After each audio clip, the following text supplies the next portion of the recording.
America is in a crisis economically, politically, morally. What's worse is that the cause of all this is the most powerful leader in the world. Not only is he the most powerful leader, but also he leads the most powerful military in the world. That's actually terrifying.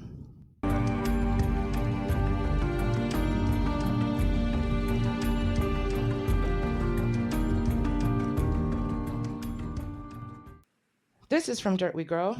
I am Stephanie Kendall, and today I welcome someone who sees where our country, where our society is headed, and instead of shrugging or blaming, instead of waiting for someone else to fix it, he is stepping up. Running for Congress in Florida's 15th district is Mr. Robert People. Welcome, Mr. People, and thank you so much for joining us today. Hi, Stephanie. Thank you for having me. And thank you for your service. Thank you. Thank you. Now, I gotta say, I love how real you are in your and on TikTok in kind of a smart ass way, which I love. Hmm. I gotta say, my favorite is when you flicked the screen and you were like, "No, it's not." I Yeah. loved that. I was like, "Oh my gosh, this is my kind of guy. This is my dude." I don't know where that came from. I just felt like doing it one day, just like, you know what, just get out of here and just, I started fucking and then it just caught on. So It was so funny. Yeah, you were talking hmm about the vaccinations, how people are saying it's illegal to give vaccinations in the military or whatever, and it's like, okay, obviously you've never been to the military, but yeah. that was awesome. You were like, no, it's not. Anyways, you guys got to check it out if you haven't seen it. Tell us about tell us about yourself. Let's start there. Okay, well, I'm Robert People, as you said, running for Congress for Florida's District 15. I'm a 21-year retired Army veteran. And I'm running, that's a good way to describe it. Is just I'm running because I'm tired of seeing people, the American people being mistreated.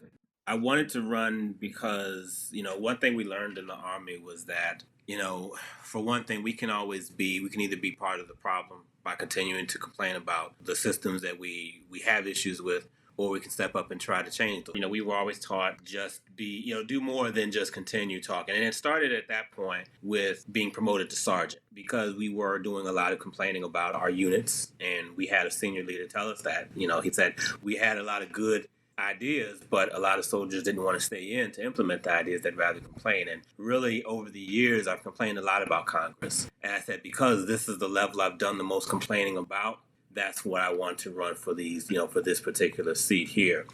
And it's more than just we have to do more than just continue to talk about what's wrong. We have to do some more about that. And then my passion for public service. Thank you for your contribution to the cause. Tell me about Remove the Regime, that movement. Remove the regime, and it was such great energy up there. For one, it's close to home for me because again I'm from Baltimore originally, but this was not a leisure trip. This wasn't for me to go and do like normal and just parlay and just sightsee. This was I was there for a mission, for a purpose. And coming from Florida, I drove up from Tampa. And this was the urgency, and this is what I say is I use this word very religious. I say this is the urgency that this was needed for me to drive from all the way up, from here to be part of this. And because I want to show up, that's something I'm noticing from a lot of our congressional leaders, especially, is that they're just simply not showing Mhm. up. And there was a Congressman Al Green. I got the pleasure of meeting him up there because he was out there with us. And not to throw shade on any of the other Congress members of Congress, but the only one I saw out there as far as with us was him. And that's the type of that's the presence I want to have. I want people to be able to say, hey, if there's something urgent, we want to know that our leaders, and yes, Congress people, members of Congress are leaders. And that's the type of that's what I hope. If anyone got anything out of meeting me, is not just so that I can say, hey, guess what, everybody, I was up there, but so that you can see, hey, this is someone who's about showing up for the people, because that's what's missing. That's what's needed. Because I'm going to be working there in 2027, right? Let's just speak that to existence. So I said, I'm going to get up there, kind of take it in, go meet a few people that we've been following online. I mean, there's a veterans group up there There are some other, as they were setting things up, I wanted to talk to some of those folks to find out what's going on, find out how things are looking up there. I was able to meet a lot of veterans who are running for office too, which is encouraging because that, lets me know that, hey, this is about us, coming together and saying, hey, let's not forget, number one, our oath to the Constitution because we want to protect that, Mm. but also remember the passion we have for public service and put that to use to fix what we see going wrong now. And let me see, we got to go to the Capitol. We got to, go through some of the offices and speak to some of the representatives. We had some good results, some not so good. Obviously, you can imagine, who between the two, between Democrat and Republican, which results we got from whichever. As a matter of fact, we spoke to one staff from, I believe, Indiana Republican, and they called the Capitol Police on us saying we were aggressive simply because someone was reading a message that they wanted to convey that someone sent with them. He just simply read the message to pass that along to the person. And by Wow. this time, we had already left. We were across the hall, and the Capitol Police officer came in there and then came over to us and said, "Hey, we were being aggressive." And it was not even close to that. But that was, we've seen some of these town halls and these other press conferences where someone asks a question that the host doesn't like, and they're immediately grabbed and shoved outside, things like that. So we know that's the type of environment we're going to expect. Nothing like that happened with us, but we can imagine that all we have to do is say something that's not pleasant, and immediately we're seen again as aggressive. No one cursed. There was no cursing. There was none of that. But again, it was a good walkthrough. There's power in numbers, strength in numbers. And to see the amount of people who showed up, and people are just tired. People are just done. And that's the way you understand it best, is by being there. And the biggest, this all finished, is culminated with the protest we had at the Lincoln Memorial. And that's when most people showed up. I would say it probably approximately 1,000 people were there. The Dropkick Murphys, I believe that's the name of the group. They were there. They gave us a show. There were some other musicians there as well. I mean, it's great for those folks to use their platforms. There were a lot of influencers who were there too, who want to, be part of this and help us get our message out. So overall, it was a great experience. I mean, after driving back, I was still just pumped up because that's the type of energy we need. Absolutely. It's encouraging to hear that people are still coming together for this.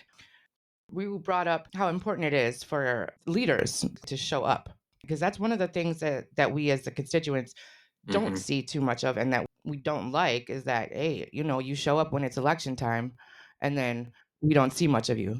Yes. And then, as a veteran myself, you were bringing up the veteran, how important that is. Isn't it?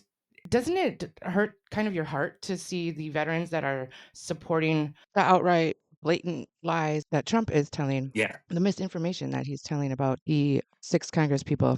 And maybe what's worse actually is not supporting their fellow veterans. It's heartbreaking, yes, sickening, maddening, I will say too, as far as I'm concerned, especially because it's different when you're going after one of our own, and we look after each other even when we're done serving. Absolutely. You come after one, you come after us all. Yep. And right now, I had part of me wanted to go back to Washington after, hearing from the National Guard about the National Guard troops who were shot. It's just not, and this is, I know, not, the best way to go about it, but that's what we've always been taught: never leave a fallen comrade. Yeah. Yes. And we don't, we don't play with that. And there's only one reason, and I'm sure you've seen the videos I've done already about this. There's only one reason you have a problem with service members being told not to follow unlawful orders. There's only one reason, and that's because you plan to give an unlawful order. It's just like anywhere else. If you tell any group of people, hey, if there's an issue here, call the police. If somebody pushes back on that, what the heck? What reason would you have to push back on? Hmm. And because they know this, they know exactly what they're doing. And we've seen, Stephanie, we've seen the blatance of it now. Blatance might not be a word. We just made it one. This is not stuff they're doing behind the scenes. We're not, this is not behind the scenes stuff. This is not things we're guessing. They're doing it right in front of our faces. So for people to really push back and say, "Oh, they're not doing it," they're showing us. They're not Yeah. pretending they're not doing it. And this is what's happening. Article 92, in case anybody's unclear, Article 92 speaks to service Yep. members not following unlawful orders. And there's a lot of bad information going around out there. And my concern is for the young service members who don't know. And the only ones I've noticed who say anything in objection to this are the ones who haven't served or they're lying about serving. And I say lying about serving because eventually, after we talk so much, you found out that they haven't served. But this is an article of the UCMJ, Yes. and people are not understanding that's where it comes from. So this is not anything to debate. The fact that we're even debating this is ridiculous. Is insane. Yeah, there's nothing to debate it. And one thing I want to emphasize too is that this is not something, even though it's in the UCMJ, of course, young soldiers are not going to go through and read the entire UCMJ when they come in.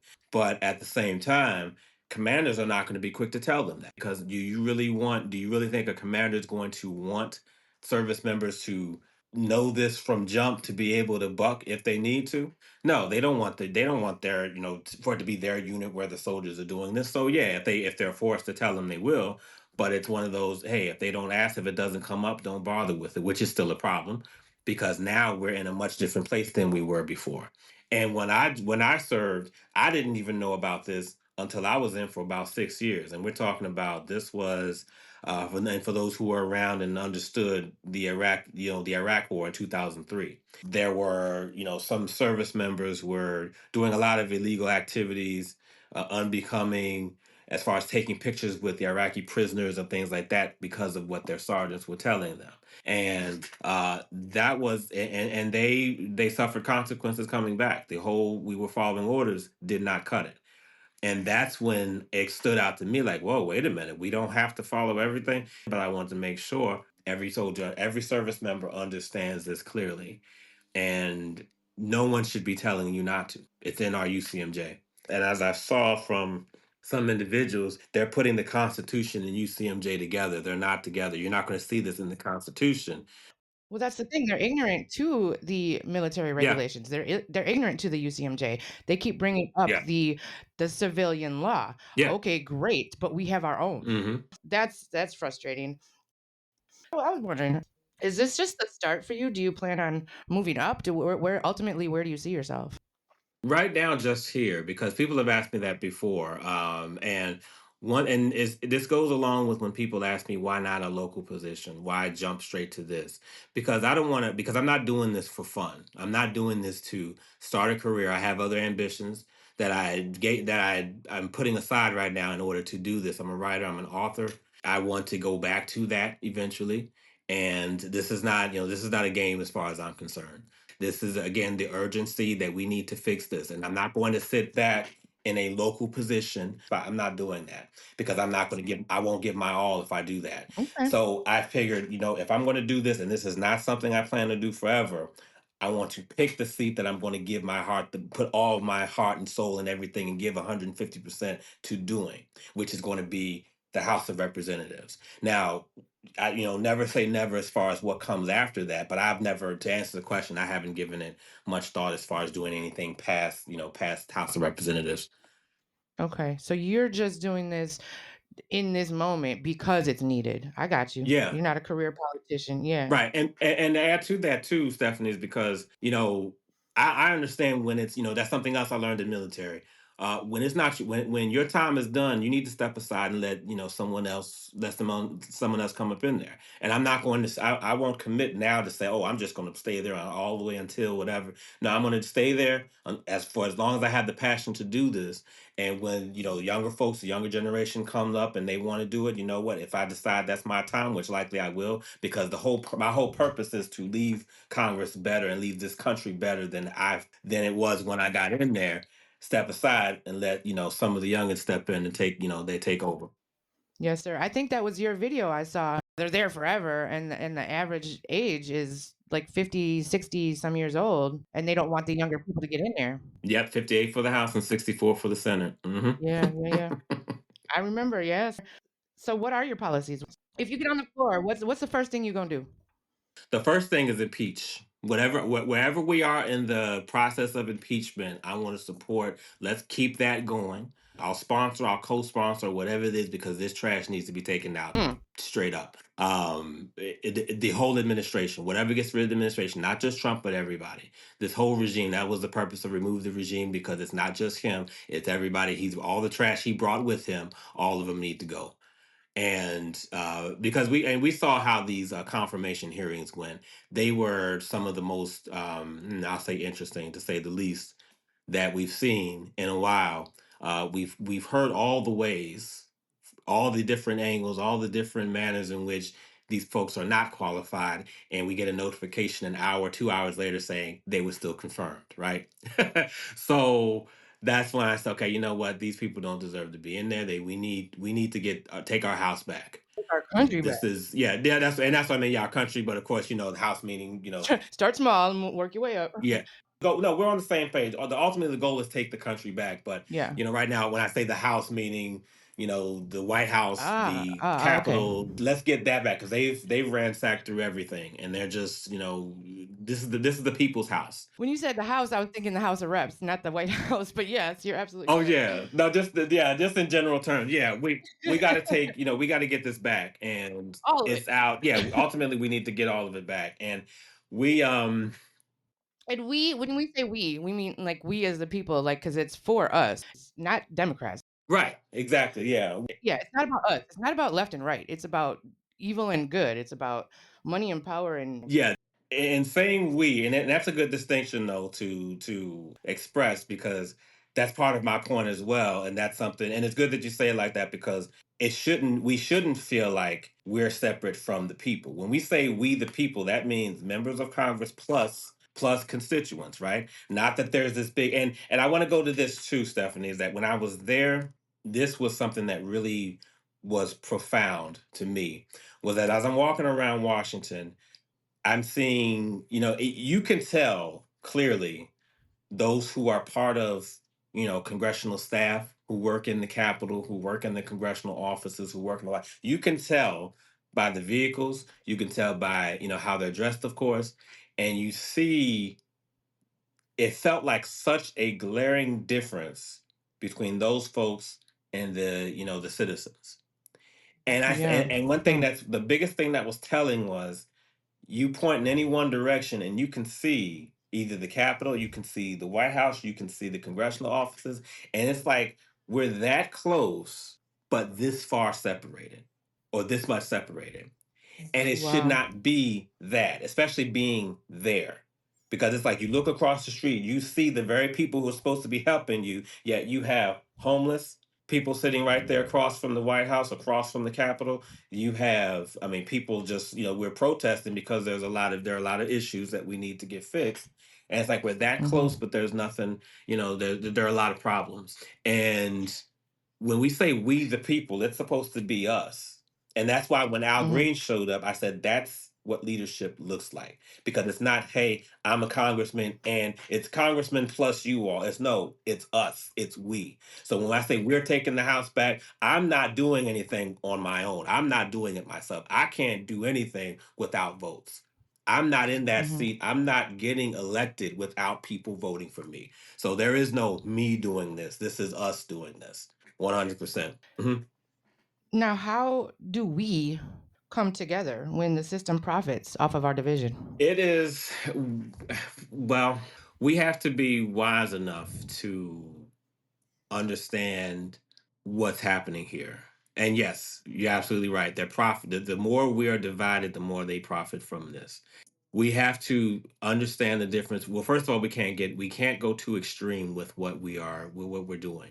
Starting with having conversations about where we agree, and there's a lot more that we agree on that we don't. And it's tougher. It's not to say, and this is tough on certain days. Ask me the same question tomorrow, and I have a much different response. But we can't. We know what people are sensitive to, and sensitive just meaning what will get them fired up. And if you say it the wrong way, no matter how right you are, they put the wall up. They won't listen anymore. Trump is the biggest Mhm, thing, and that's probably the toughest conversation to have with anybody, is because he's put out so many mhm, lies.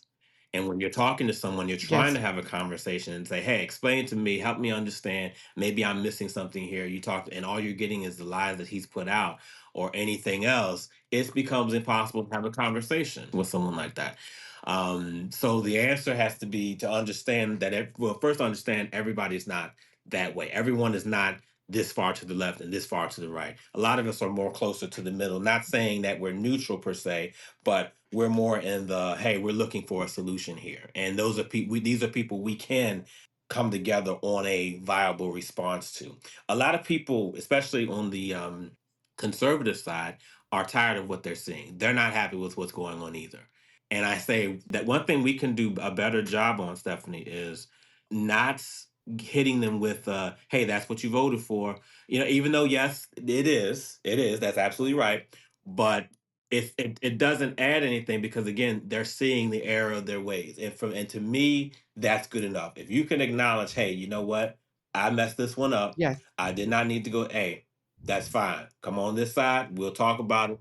Let's get back to, that's something that we can do. I think we have a much better that's something we have more control over, I think, than trying to convert someone who's hardcore So MAGA. the approach matters. Yeah, we have to have a much better approach, but we don't need to be beating them up when they get the message. They get it. The answer now is to let's work on removing what the problem is now. We can always go back to our to our corners later on. That's the way we start. It's not going to be anything overnight because we didn't get here overnight, so it's going to take a bit for us to get there. But it takes meeting people where they are, but also understanding where our energy is best served, rather than trying to force someone who is just not about listening to anything. Let's talk to the people who are open for discussion. And I've come across people like that already too, conservatives who are saying, you know what, I voted for Trump, but let me know, tell me what your platform is about. That's somebody who wants to do, who's opening the door to say, look, True.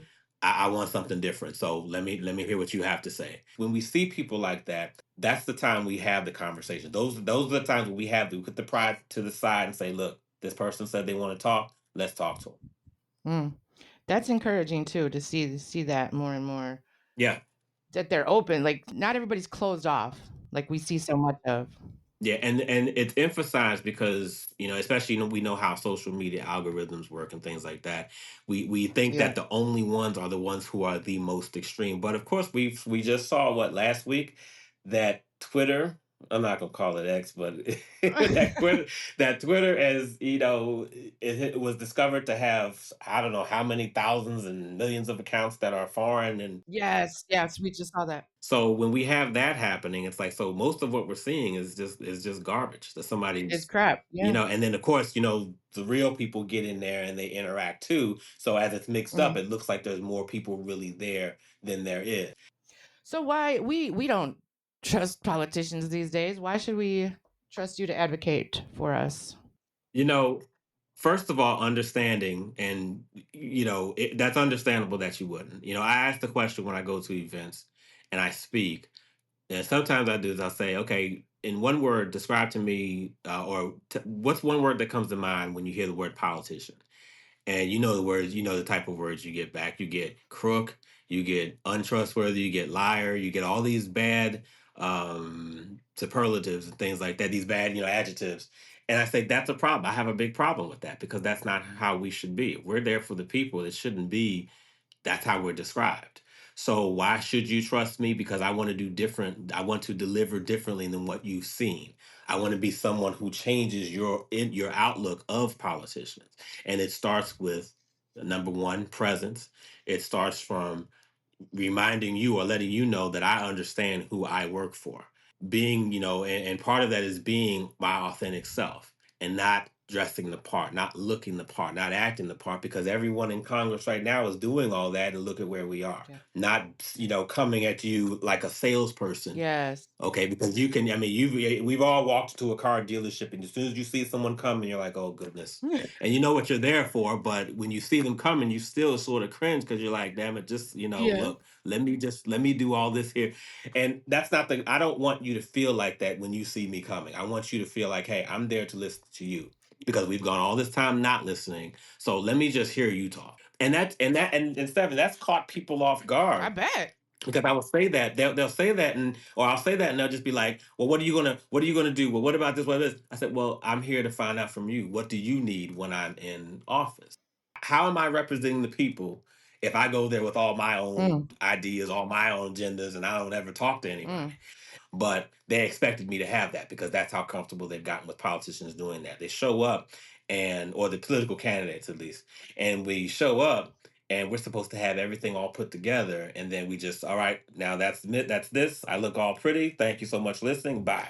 Yeah. And then it's like, so what did we discuss? What did I get from you? Do you feel any better Hmm. after listening to me than you did before? No, because you didn't get to tell me anything that you had issues with. That's something we definitely have to change. So that's where I go. Is my purpose is to be here for you, not for myself, not begging for money. People are tired. That's another thing. I've gotten that too, and it gets frustrating, Stephanie, because that's people have told me that's where my focus needs to be. I was at a kickoff event by someone who gave me support, and I said, well, I'm going to go there. I'm going to speak to people just so because I got to get myself out there as well. And somebody, random dude, never met him before, said, well, if you're running for Congress, you should be at home on the phones right now, not here. And I let him talk. I didn't, we didn't, it wasn't any type of altercation or anything, but that's the mindset people have is let's money, money, money. Let's focus on money. My campaign manager, I don't have the same campaign manager anymore because that was his thing. It's like, I want to talk to people. We got to talk to people. We got to it's much easier if I'm calling. I know we have to raise money. I completely get that. But people are tired. Donor fatigue, I think, is what the term is, because they just did it for the presidential election. Mm. It went the way it did, so of course now people are just like, "Oh my goodness, can we have a break before we start this Yeah, again?" it's a revolving door. So yeah. You were talking about money. Let's talk about money. hmm Defunding politics. Is that the answer? Will it work? I believe it will open the door to more candidates running and possibly, in a lot of cases, better candidates. So, yes, to answer the question, yes, absolutely.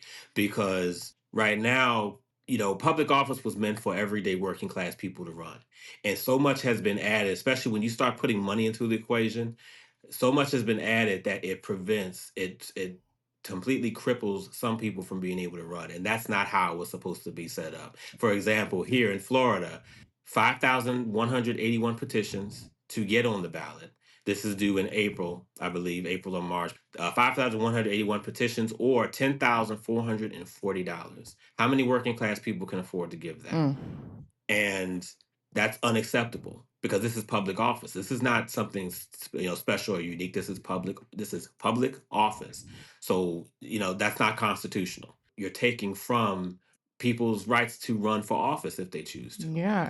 And I think, and of course, certain people will have a much bigger advantage than others, not because they'll actually do a good job, but because they've either come up with money, they have a career that, has blessed them with being able to be paid a lot of money so that they can get into politics much easier than others can. But again, money by itself does not speak to someone doing a better job. Damn it, otherwise, damn, Donald Trump makes more money than all of us do. And what the hell? I mean, goodness, come on. Mhm. So, Yeah. It's ridiculous how much money is in politics now. Like, that's the catalyst for all of this corruption. yeah. And I'm all for it. Yeah, let's, it needs to be, first of all, I would say one step is to get rid of the fees. Get rid of the fees. Okay. Even the petitions, I would say we should get rid of too. Yeah, we're gonna have a lot more people on these ballots. It should be like that Mhm. because again, who made the determination that hey, we need to put stuff in place so less people are able to run for public office? Mhm. Yeah. That's not acceptable to me. That's not okay. And folks right now are struggling to run for office, and unfortunately, by I think, like I said, I think the fee is March, but a lot will have to drop out because they won't have raised enough Mm. to be able to continue going. Yeah. And it's sad because how does someone just having more money mean they'll do a better job in office? There's unfair advantages all over, and it shouldn't be like that because it's just it's messy. It gets messy, and you have people who genuinely want to help and want to be here and want to serve the public. But I was thinking about this, Stephanie, the other day and today also, is that to me, I've noticed that the more from local, you're expected to know probably every single person, every resident in your area, Mm, right? On the local mhm, level. But it seems the more you advance, the further along you go, from local to city to state to federal, the further up you go, the less your presence for people matters because it starts to look more like now we need you to. Oh, you care about people? Yeah, that's nice, but you got to make some money. You got to raise money. We can live with you not showing up for the people. mm, You just got to have enough money to run, and that's what winning looks like. It's just have money, have name recognition. That's it. Get you in office, and that's a problem absolutely. because we're not trying to get actual good candidates, good people who will be in. We want good candidates. We don't want good representatives, Yep. and that's where we're That's where the slacking right yeah, now. yeah, yeah. That's where the problem is. So, where can we find you? Where can Florida? Where can that's most important. When's the election? Let them know. The primary election is August, I want to say 4th. Usually elections are on Tuesday. So the first Tuesday, August 4th for the primary, November 3rd for the general election. So I can be found at peopleforcongress.com. And let me see, Tampa, District 15 covers some parts of Northeast Tampa, Lakeland, Brandon, Lutz, Plant City, Sefner, Valrico, Zephyr Hills, Temple Terrace, and Wesley Chapel. All right, Florida. Get out there. If you're tired, I'm tired. We're all tired. Hmm. Get out there, Yeah. vote for the real person, not the money person. That's what it comes down to. We need to get back to the people and not this elite class of politicians that have no idea, that have never been there, that are not struggling. Hmm. They can't represent us when they don't even know what we're doing. So, yes, please get out and vote, Mr. People. Robert People, where can we find you on socials? Oh, on socials, Robert People for Congress. It's the same on every platform. I'm on Facebook, Instagram, TikTok. I'm on Threads, Substack. I'm always feel Okay. like I'm missing one. I know, right? There's so many. YouTube as well. On YouTube as well. Robert People for Congress. Same on all of them. So you should be able to find me. Yeah, yeah. I'll have it in the episode description, of course, for you to find Mr. People. And you have a perfect name, honestly, for running for the people, advocating for the people. But yeah, I want to thank you so much for being here. It has been wonderful to talk to you and to hear your voice and to get it out there. Hopefully, I wish Mhm. you the best of luck. I wish you, for all of us, not just for your sake, but for all of our sakes, that people Mhm. like you can help us overcome this insanity. I don't even know the word. There's no word to describe it. I don't know if you have one. Let me know. Drop it. It is not. Yeah, there's no word at this point. One of our volunteers said, "Real change starts with people." All right, Mr. People. that's what that's what our slogan is. Yes, sir. All right. Well, thank you so much for being here and thank my audience for being here, for listening. And I will see you next week right here on From Dirt We Grow.